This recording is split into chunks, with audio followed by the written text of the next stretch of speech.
experience it. Yeah. Yeah. Yeah. Do you tend to go to the pictures much at all, No, Stephen? to be honest, it's years since I've been. I don't know. I prefer just to get DVDs, because I think these days, when a film comes out, it's not that long before it's out on DVD. Because remember the old days when it used to be about 80s. In good old days, it used to take about nearly 2 years, especially if you're an American film, to actually come out on video. Yeah.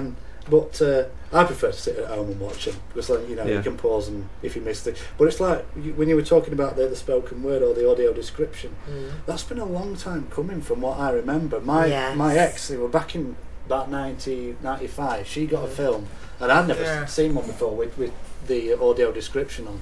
And then I just borrowed a film called Derailed, which is obviously a pretty new film. And it had got that on there. I thought, fantastic, it's about time. And they're putting it on a lot of older films, the classics. Right. Yeah, A lot of them are So you're getting. back new the old version of TV it. programmes that you wouldn't think that they would be on. Yeah. I still can't get my head around it, to be honest. I still prefer to just watch the film without audio description if I can get away with it. I find it a bit distracting having that chipping in every 2 minutes. But my family like it. Yeah, they I've get tried. it now. Yeah, I've tried it. They'll say, "Can you put audio description?" And my little grandson says that, "Why is it your television talks to you now?" Yeah. I mean, we must be thankful really for the RIV being doing really good campaigns on stuff like that. Well, this is one of the areas the R&RB's been really good at. Yeah. Long-term campaigning for particular issues, And such as audio People description. starting to listen and Yeah. the sound of it. I think that was the old Action for Blind, though, that campaigned for that, wasn't it? Yeah. Well, Action for Blind, R&RB, it's all the same thing, isn't it? No, but they are now, joking. but when they were Yeah, separate. Well, But they backed the... what did they call him that rung us?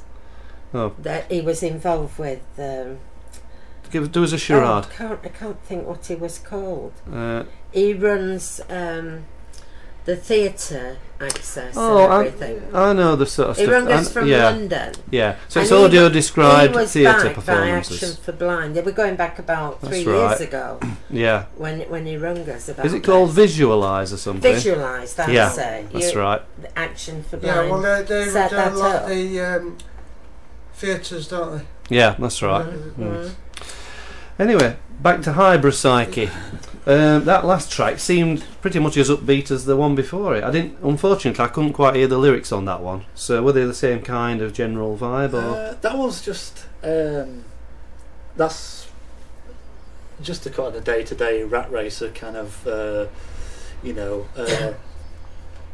I said, it's just A comment. everybody in the world, everybody who writes a song always does something about days of the week at some point. So that was my but it was the sort of first verse is about just where you work through the week. You start off on the Monday night and you're basically recovering from weekend, so maybe Tuesday you just got back into your sleep pattern. Wednesday you'll have a beer because you can't wait till weekend. Yeah, that's right. Thursday's not bad, won't be long till you're free, so get some practice in. And then and the second verse is more about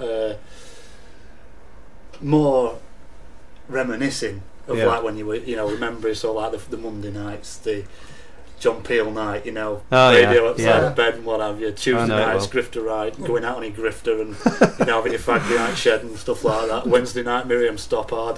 Thursday night, Top of the Pops reminding you. What was Miriam Stoppard on now? Where There's Life. Pardon? Where There's Life. Yeah. That's right, yeah. Like a counselling kind of show. Because she started off on that other show where they had those 2 or 3 experts, didn't they? There was that professor guy who had all swinging his arms around all the time. Can't remember. Magnus Pike, that was it. Yeah. Miriam Stoppard, I got the hots for her as well. In those days, yeah.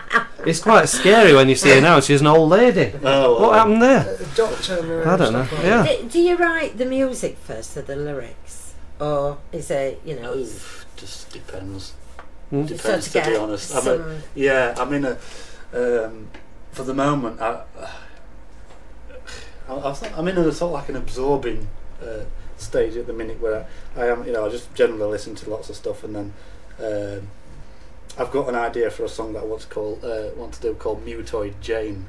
Which is, if anybody remembers Blake 7 and the vampires, the mutoids, There was one in there that was a bit like. There was one that was a bit like. I kind of looked like Jane Eyre, and I thought, a mutoid.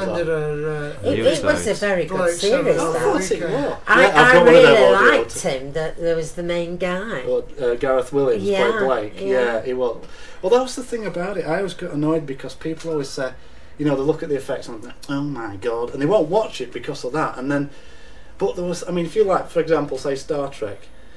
If anybody in Star Trek's in a bad mood, oh, Mr. Worf, scan for aliens, because you know it's obviously, you know, they're so utopian and happy. Nobody's in a bad mood unless an alien's taking them over. Yeah. And it's like Blake 7. You've got, again, the effects weren't brilliant. Even the plots weren't brilliant in a lot. But there's some fantastic characters. You've got the brilliant sort of friction between Avon and Blake. You got the sort of like the byplay, the humorous bit between Avon and Villa. It was like Villa's obviously the coward, Avon's the computer guy who hates everybody.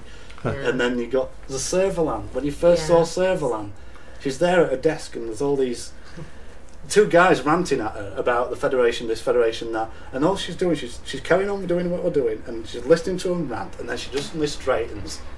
And then she's got answers for both of them. And then another guy comes in and she says, oh, why are we talking like this? We've always been friends. He says something that she's not too happy with, and then and you can tell them whoever they are.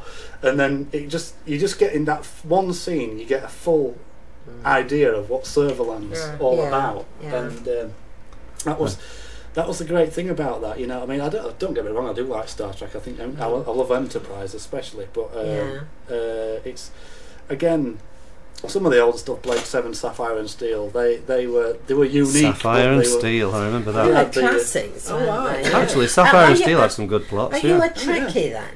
A bit of a one. Yeah. Not as much anymore. Again, I'm probably more Enterprise than the next generation's kind of. They've lost it. Deep Space Nine. Like Deep Space Nine. You have to smile though, because I'd not sort of realised it's only now at this age that every opportunity he had his kit off, didn't he? Showing his chest. Who's this? Kirk. Oh, Captain Kirk. Yeah, I mean. Well, they also had very figure-hugging outfits on, didn't they? Which but was it slightly was always, worrying. you know, it'd be ripped off during the programme. Something could happen, and he'd be there. Right. Oh, I've lost my clothes again. His chest. What's happened? The transporter accident. If you've got a chest to expose, I suppose you would, wouldn't you? Really? Yeah.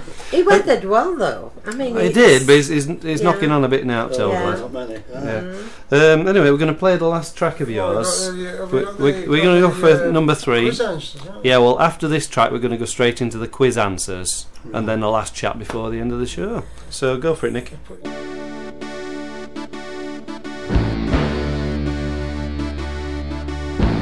I'm reminded all the times when we were far from here, sharing moments over space and time.